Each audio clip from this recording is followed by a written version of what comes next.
what's going on? How you doing tonight, Christopher?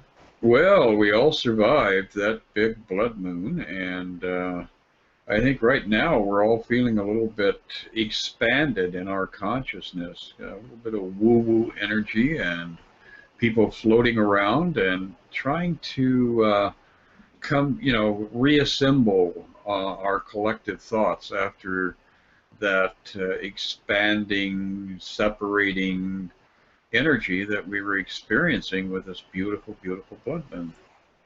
Yeah, this moon was really powerful. It was very powerful in my life because I was here in we were all here in America. We were able to see it, but I had a really clear view, and I was underneath there, and there was a lot turning inside of me. There was so much that I felt was being brought up. I felt like this was just the beginning of a lot of transition that we're all about to step into. And I really felt Mars retrograde. I really felt that even though there's so much turning, the actions to take are just somehow fully not there yet, that there's something lacking in action. That especially I think we were able to feel Libra very well on how it does like to feel good, but it doesn't want to maybe move around too much on too many corners or too many sides, and I think that we're all at this place when it comes to what actions to take and really which direction this is all turning. It's maybe a little bit difficult to figure that out, although I think we all know what we want, which makes it a very double-edged sword kind of weird transition. But I feel that the events of this week that we're about to step into are really going to help us understand more of the direction to take, understand a lot of the power in ourselves, and really adhere to more of what we want and what the universe wants out of us as well. Absolutely. And the thing I was really noticing personally, because in my own personal chart, I have my moon at 15 degrees Aquarius. And I noticed the Aquarian vibe within this full moon, even though it was in the Aries-Libra axis. We had Uranus in Aries, which rules what? Aquarius. And then we had the passage of the moon in Libra, which is in trine to Aquarius. So it was really pulling in, a little bit of the Aries, a little bit of the Libra, but the way it was really manifesting, I think, in a lot of people's lives was in an Aquarian fashion, getting you beyond the idea of me and you and this idea of separateness. So, Aquarius likes to have everybody together, sitting at the same table and breaking bread and sharing and creating harmony. And I really felt, as dire as the negativity was that was going on in the media, I really felt that this full moon did in fact have a very Aquarian and unifying vibe around it. It definitely did. I feel like we were yearning for connection, and that's really the beauty of Libra. Is no matter what the circumstances are, it doesn't matter what war might be going on or what confrontation or what situation that's life impacting and changing, there's a feeling and a deep need to connect with harmony and peace and balance and beauty. And I felt that's what it was highlighting, is what, no matter what we're all going to go through in the next couple months, as we finish a Cardinal cross coming up this week, we come into some more eclipses, and we finish a Mars retrograde, the end result is the feeling that you just described. It's all leading towards what that moon felt like. And I felt the unity. Being outside in the Hollywood Hills, there were hundreds and hundreds of people out to go see that eclipse. And I felt the unity, people holding their loved ones, people out there, and everybody joining in the union of connecting with the heavens, whether they looked at it spiritually or even as a moment of just fun to look at. It's important that we all connect. And I think in our lives, it's important for us to make a deeper connection now to what will bring us happiness, what will bring us harmony in our life, and that will mirror us in our identification of who we are correctly. And there's so much that we're finishing up here as we're stepping up into this weekend, as the sun is finishing up in Aries, and we're getting ready for this Cardinal cross, which are 4 planets or more, all on opposite sides in directions, all squaring off. And this is definitely a week to remember. It's very rare to go through. And I think it's pretty interesting to see that the sun is going to transition from Aries into Taurus for this event, which is a big, different shade of energy. We've been in a lot of fire. I think the universe has really fired up our gears, got us going, but there's going to be some sort of practicality coming with all this. I think that the fire has burned. There's a lot of hotness around, but we need to make something of it. And it's been difficult with Mars retrograde because all this could just be in the ethers, and all this could be in the head, and all this could be in maybe certain feelings. But I think what's about to come down on us is the reality starting to make the changes. And I feel that this weekend is the last weekend to kind of really open up that fire, really try and process a lot, and get prepared here, because we're about to step into that Taurus energy really quick. Yeah, that definitely is kind of exciting. We've got the sun moving very rapidly, but even more rapidly, I'm watching Mercury as it continues to speed up, and its message right now seems to be, okay, I've had enough Uranus. It was fun. There was good synergy there. We were doing whatever it was that needed to be done, and now it's time to gallop over into an earthy energy and kind of slow myself down and get my communication back into that grounded space. And it's fascinating how all of these things are aligning. So we first have this full moon, and then as we continue forward, we have this cross that is getting. I mean, I saw a thing on the internet today where somebody was saying, "Oh my God, we're all doomed once again," in the activity of what was coming up with this Grand Cross. And then after this Grand Cross, we're of course going to be seeing that beautiful, beautiful solar eclipse where the moon passes in front of the sun for us. So it is a very, very, very charged up 2-week period here, and the issues that came into our mind's eye during this lunar eclipse are now going to be fully recognized in our conscious mind with this solar eclipse, and in that process we're going to have to put together all the elements of this coming Grand Cross. Yeah, this Grand Cross is very powerful, and it's so interesting you brought up how there are a lot of people who can see this as very doom or gloom. It's a lot like the Tower card in astrology or in tarot. It can be freaky and scary, but really the Tower card is the most powerful card in the deck of change and transformation, and that's how I look at this Grand Cross. But going back to Mercury, I think you're right. Mercury is in the background, and really I think one of the biggest signals of what this whole Grand Cross is about, which is understanding, our minds wrapping around a lot of understanding of who we are, what we want to manifest. As we're coming into the weekend, as we're finishing up in Aries, the moon is in Sagittarius, in another fire sign. So there's a lot of fire coming into the weekend, and it's in Sag, which is open energy, and it's trining Mercury in Aries. There's this last bit of fire and hurrah. This is also Venus, really in a trine with Jupiter coming into this weekend, really about opening up in these opportunities and relationships and value systems. There's a magic moment as we come into Friday into Saturday as kind of like a final crystallization, I think, of what we want in the ethers, what we are emotionally charged up about, where we're ready to aim and direct our life. But I think as we come into the late weekend, Sunday into Monday, it gets real grounded. It gets real practical. That moon's going to come into Capricorn, hump over Pluto, be part of the big cardinal cross. This is really definitely, you're going to start to feel the effects as we come out of the weekend in Easter. Easter's definitely a time of really powerful shifting, really having to face a lot of our realities. Mercury will be getting closer as well to the sun, and I think that when it comes to trying to figure things out, trying to be practical, trying to step into doing something with all this energy, it comes very intense, because that week that we step into right after the weekend, it is cardinal cross time. Exactly, and one of the things that we really have to always incorporate is looking at these sextiles, because they are very, very tight, and they are going to be feeding a lot of energy into that Grand Cross.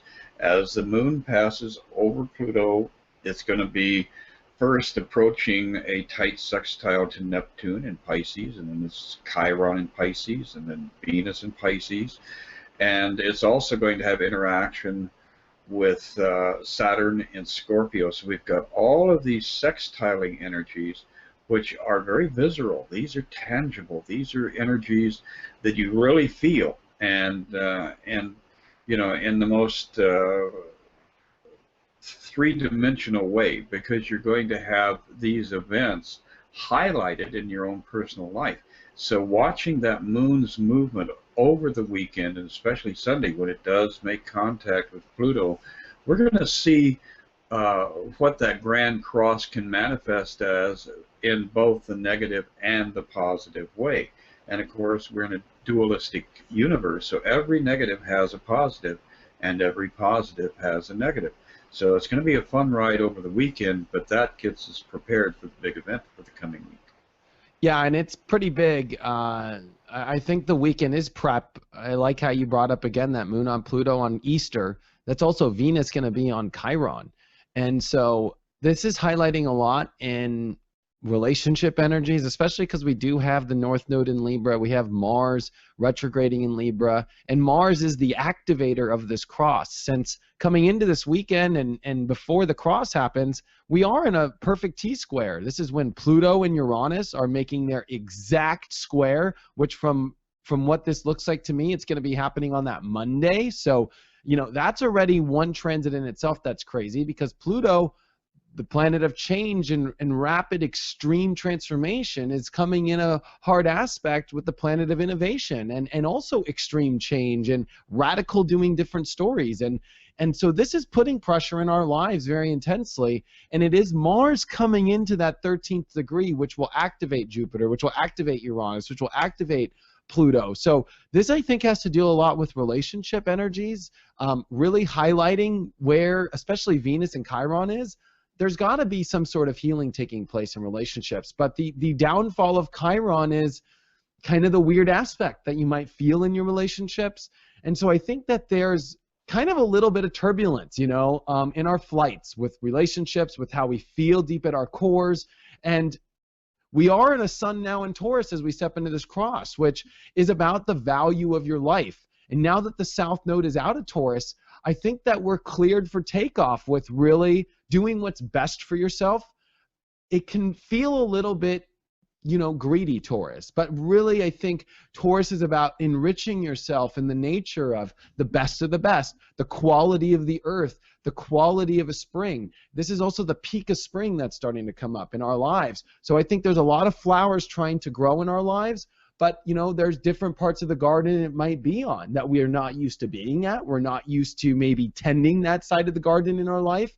And I think a lot of this is about new opportunities, with Jupiter being so stressed as well, and rapid change and transformation and new directions to take. So this is definitely a very rare event to happen, but I really want to look at it as the beautiful flowers blooming in Taurus.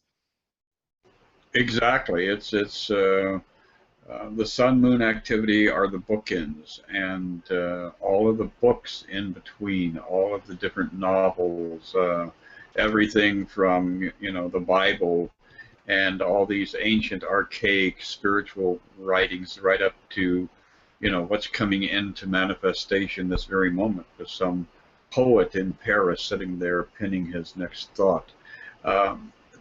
In our last conversation, I had mentioned the Sabian symbols, and a bunch of people had a positive reaction and were curious about the Sabian symbols. So I'm going to give you the 4 Sabian symbols that are very, very active in this grand square. And with the Sabian symbols, when we're looking at prediction, when we're looking at projecting into the future, we also read, like if a planet is sitting at exactly the degree, then we read that. But if it's like 13 degrees 11 minutes, then we flip over to the 14th degree. And so we've got Uranus at the 14th degree of Aries. And what is Aries? That's our ego. That's our identity. And the thought around that is a serpent encircles a man and a woman in close embrace. Imagine the serpent of life, you know, that Celtic symbol of the circle, the serpent and the circle, eating its own tail, shedding its own skin, growing, expanding, the eternality. And the thought behind this is the power of higher wisdom manifest in the bipolar nature of the human experience.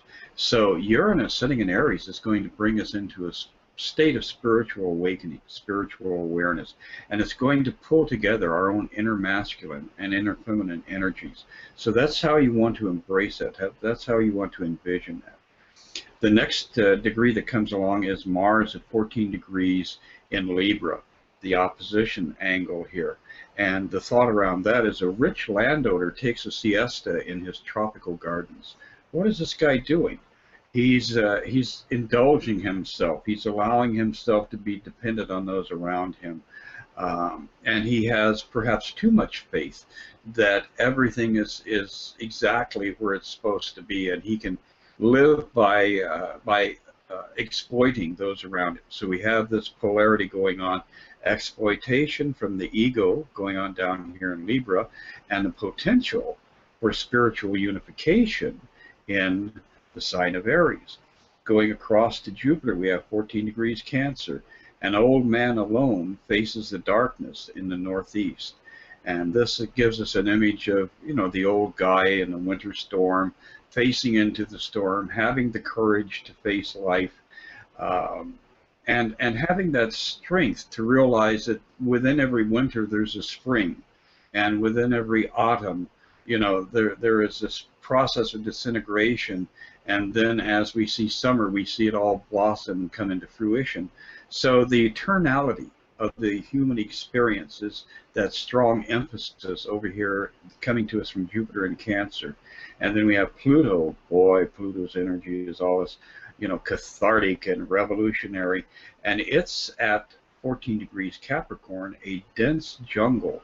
A perfectly preserved Mayan bas-relief is found, is uncovered. And this is, our human experience has a projection into immortality. It is how we leave our mark on the planet. And, you know, go back and review this video and try to assemble all these images in your mind's eye. And that's what the Sabian symbols do. They give us images of degrees, angles, yada, yada, yada. So synthesize these thoughts, and you'll see how this is going to personally manifest and how you can optimize it. Yeah, all those symbols to me are very deep. You know, the jungle's very deep. The old man searching in what was it, the northeast? Northwest, yeah. Northwest, yeah. So that's very deep, I mean, in his search there. And then I think the Aries Libra stuff, it's deep, but there's something about Aries Libra that's not so deep. You know, like I can't, it always feels very higher and surfacey, and the connection that we have almost with reality. And I think in our lives, as we're bridging these, you know, the Cancer Capricorn energy is very deep emotional stuff, and the Libra Aries stuff is very, you know, identification with this reality and what we connect with and what we don't, and what we want and what we don't want. So I think that this is looking at deeper emotional needs and wants in our life, and whether or not we are making our realities have them and see them. And I think there's a lot of that in there in those symbols. And we have to almost, with Pluto in Capricorn, search the jungle very deeply in our life to find the right path. Because to me, Capricorn is destiny. It is path. It is your end goal. You know, people always look at it as career, but really all career is something that you're going to do till the end of your life. And Capricorn wants to ride that trail. And to me, Pluto, that it just went retrograde, is very important in this cross, because there's some deeper stuff going on underneath the surface of whether or not you're on your correct path or not. And for those that are, because a lot of people that watch this, I think, are on a lot of their path, this is empowerment. This is where the path gets deeper. This is where the right connections start to come in. This is when your emotions really start to open up. This is where fears start to purge. This is where you have to face the end result of a lot of fears as well. A cardinal cross, even when you think that you are the best of the best practitioner, the best prayer, the best ball player, the best of whatever you are, you're going to come into some sort of conflict that will make you even better. And I think that shows and humbles us all through this transit, that we're all not perfect, that we're all not the best of the best, but that we all can be, and that we all are growing, and that we all can face last fears, that we can all search deeper, that we can all have more, that we can all connect better in this reality. Because there's Jupiter stress, needing to explore more.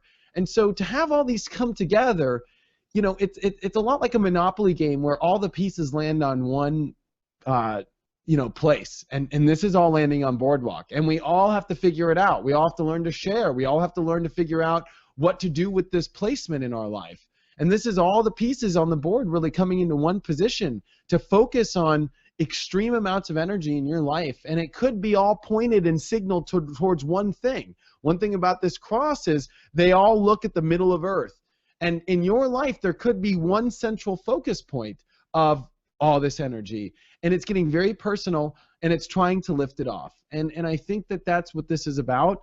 Mars is retrograde, so this all might happen and you might still not take action, but it will highlight it very well. It will start to create the activity, because on May 20th, when Mars goes direct, I feel that there's so much energy juicing up in this Mars through this process that this Mars direct in May will blow people away. I think it will really activate all this stuff we're going through. And in between these eclipses, like you brought up at the beginning, this is such a sensitive, karmic time. It absolutely is. And one of the things that's really neat, you know, you were talking about the high point of the chart and Capricorn sitting up there, and of course Pluto positioned beautifully there. Beyond our careers, beyond making a living, beyond putting food on the table, there is a deeper sense of what we are leaving as a legacy for our children and our children's children, and for past ancestors as well as for future ancestors. I mean, every step that we take, we're leaving an imprint of some sort. And so perhaps during this full moon, Grand Cross, new moon cycle, this is a really powerful time for you to personally examine the content of your life and contemplate what it is that you're leaving as a legacy for mankind. And you deserve the best. That's one thing about Taurus, and Mercury comes into Taurus this week, and the Sun and Mercury start to follow each other, that we kind of end this cross at the end of the week as we're stepping into Thursday, Friday, with clarity, a clarity of what we deserve and the best. And that's really what this is about. On top of that, the moon's going to be through Aquarius through most of this cross, which I think it's interesting you brought up the Aquarian vibe earlier, because it comes in really hard, and really it's about really seeing differently, really trying different things, really being kind of fancy free on your feet. One thing is you got to always be prepared in Aquarius, because you never know what's going to hit, you know, and it's a little bit slippery on the ice in Aquarius too. So there's not much, you know, planting, and it's going to make its big 3/4 square to the sun in Taurus. And this is where, in order to connect, you've got to be in the right energy, and you have to have the right resources. And so when it comes to our relationships, when it comes to our jobs, when it comes to our life, when it comes to all these things, Taurus and Aquarius really do test those waters and whether or not you have the right resources or you're connected with the right energy, because if you're not, it won't work out. If you have a relationship where there's no love, that connection can't be there. And Taurus wants to have it, you know, it wants to have the richness, it wants to have the best sheets on the bed, it wants to have the best aspect to your relationship. And Aquarius wants the best of the best of higher intelligent connection and electricity and strength, because these are strong signs squaring off. And the moon and the sun square is a big deal in the middle of this cross, that this is huge emotional awakenings, because to me a big square, the sun and moon, is an emotional you know, moment of, okay, I get it, you know, it's a jolt. And to have the electricity of Aquarius jolt Taurus is the jolt that you can have the best life ever. You can have greater aspects. And it's a price check in your life. I always look at, do you remember that show in the 90s, Price Check, where you went through the grocery store and you checked out and you had to guess the prices and stuff? That's what this is. It's the dash in your life in a very quick week here to be like, okay, what's the price of this? Oh my gosh, yeah, that's cheap. I shouldn't be having this in my life anymore. Maybe I need to be having this. And it's a big price check. With Taurus, comes in checking prices. You know, is this relationship really worth it? Especially with Venus on Chiron. This is highlighting extreme spiritual healing aspects to really make sure that you follow that this week. This is a lot happening. It absolutely is, and it's going to be fun. You know, I think that that's one of the things when we really start learning how to read the signs that the universe is giving us, is that we arrive at a point where we embrace the thrill of the adventure, because you begin to realize, hey, I plotted the course that the ship is going. You know, I, as part of the collective, we are manifesting this as one. And so then it becomes exciting and dynamic, and then you can fully invest in enthusiastically embracing the interaction of this heavenly dance going on around us. So let's take a look at a couple of cards here. Wonderful. First card up. Well, as we move into the weekend, we are going to move into the weekend in a big way. The Emperor climbing to the top of the mountain, looking out over your kingdom, your fiefdom, or whatever it is, and being up there in that airy place where you've got the eagles flying around as your friends and companions. And how cool is that? So really getting that surge of energy, feeling that you know, building of all the different elements through the weekend. It's going to be important to stay grounded. You know, you got to go and look at that Earth energy. Look at what Pluto is doing in Capricorn. Keep an anchor on the advance of the Sun into Taurus. So it's going to be a good time to do the practical things. You know, start setting up the garden. Do those outdoor things that you've been wanting to do. Perhaps washing the car, and you know, being able to play outside is going to be a very important theme for this weekend. As we move past Easter into the next week, the potential is here for fruition. This is a 7 of coins. And so, you know, as we're looking around at the garden that we are working on, we're beginning to see the first signs of manifestation. And of course, as we get to that new moon in what sign? Taurus. Look at that earthy energy, the fruit coming to bear on the vine. So we're already starting to contemplate, you know, what is it that we need to do to finalize this next stage of growth in our lives. As the Cardinal cross hits, now I was expecting a much scarier card here, because, you know, sometimes you just got to get jolted real good and then you move on. But in fact, we're getting the 8 of Cups. Being able to just, you know, drop it, release it, let go of it, and move on. And this guy has, you know, turned his back on all these past attachments that didn't work. He's following the moon, reflective, part of his subconscious, allowing his spiritual and his intuitive powers to guide him in the next stage of his journey, or her, for those who are hers out there with us tonight. And again, toward the end of the week, a little bit of melancholy coming in, because, you know, we've had all this excitement. We've had the sun moving through the fiery energy of Aries. Now it's repositioning itself and toning itself down in Taurus. And we'll probably feel like that fiery part of our life is kind of calming down now. We may have a little bit of an indulgence, thinking about people that were part of our past, people that perhaps transitioned over, that sort of thing. And, you know, that's also in keeping with the idea of death and resurrection, which is, you know, a big part of the Easter weekend. So rites of passage, contemplating those that we have either left behind or that left us behind in their particular part of their spiritual journey, but perhaps getting into a place where we're meditative and seeking within for the truth that we're really looking for in life. Wow, I think that kind of goes well with the cross too. You know, that last card there is.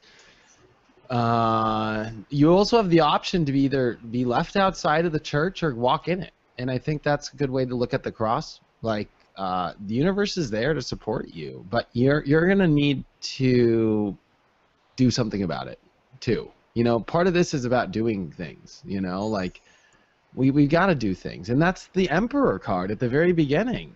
The Emperor got there because he did it. You know, nobody put the Emperor in the chair. You know, Emperor put himself in the chair, and he did a good job of it. And that's what this Aries energy was about. And the South Node is in Aries is trying to clear the old understanding of who you are and repositioning yourself into a new identification while finding that new connection to yourself, new partnerships, new lifestyle, new adjustments. And then all those coins you pulled there, you know, that goes so well with all the Taurus stuff, all this, even this cross is in the middle of Taurus. It's really trying to harvest something, because Taurus is the harvest season. This is where you get out, you plant your seeds. You do that. You plant to manifest. That's why it's the house of money. You know, and this can be highlighting money in your life too, and how money works. Maybe a relationship's making your money not work. A job, maybe you're not making enough money here. This is going to highlight so much of the realms and how we utilize manifesting on this earth, and that's what this really is all about, is trying to adjust your life correctly. And if I were to end things here, I would say, especially the way I look at this, is it's the change of earth, it's the change of the guard, it's the change of how we access spirituality. It's the new age really doing the last kind of growing pains to get itself in here. That's the way I've looked at this transit very intensely.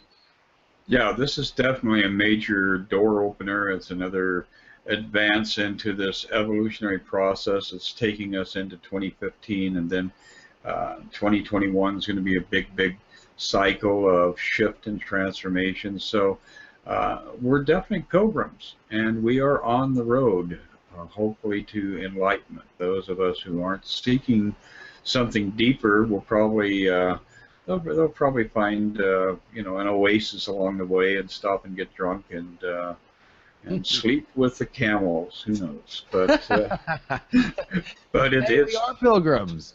Absolutely, yes. I mean, we have no idea where this is all going to take us. I mean, well, and it isn't about envisioning, you know, the end. It's about appreciating the journey as it unfolds, and that really is where we're at, is learning how to appreciate and embrace and enjoy the journey that we're all on. Yeah, and this can be a very beautiful one, because when you get this much energy and it compacts and it comes together, you know what you get? You get diamonds, you know, or more importantly, you get fireworks. You get, and they can be scary. I used to be scared of fireworks when I was a kid. But you know what? There's something magical here that's brewing this week. And it's not over after this week. I think that this is going to continue, but this is a culmination point, that it's like a vortex. The other way to look at this is the way all the planets are positioned. It's like a vortex, and we're in the middle of it. And I think things are going to start vortexing in our life very intensely. Absolutely, yeah. And, you know, it's going to be a good ride. And for those of you who get caught in scary situations in this part of the journey, just keep that eye on this new moon coming up in Taurus. And that's when it all collects together and we can sort it all out and get our grounding back. So, and that's what we'll be discussing a week from now. Yeah, and if you have issues, maybe Epsom salt baths, or go put your feet in the dirt.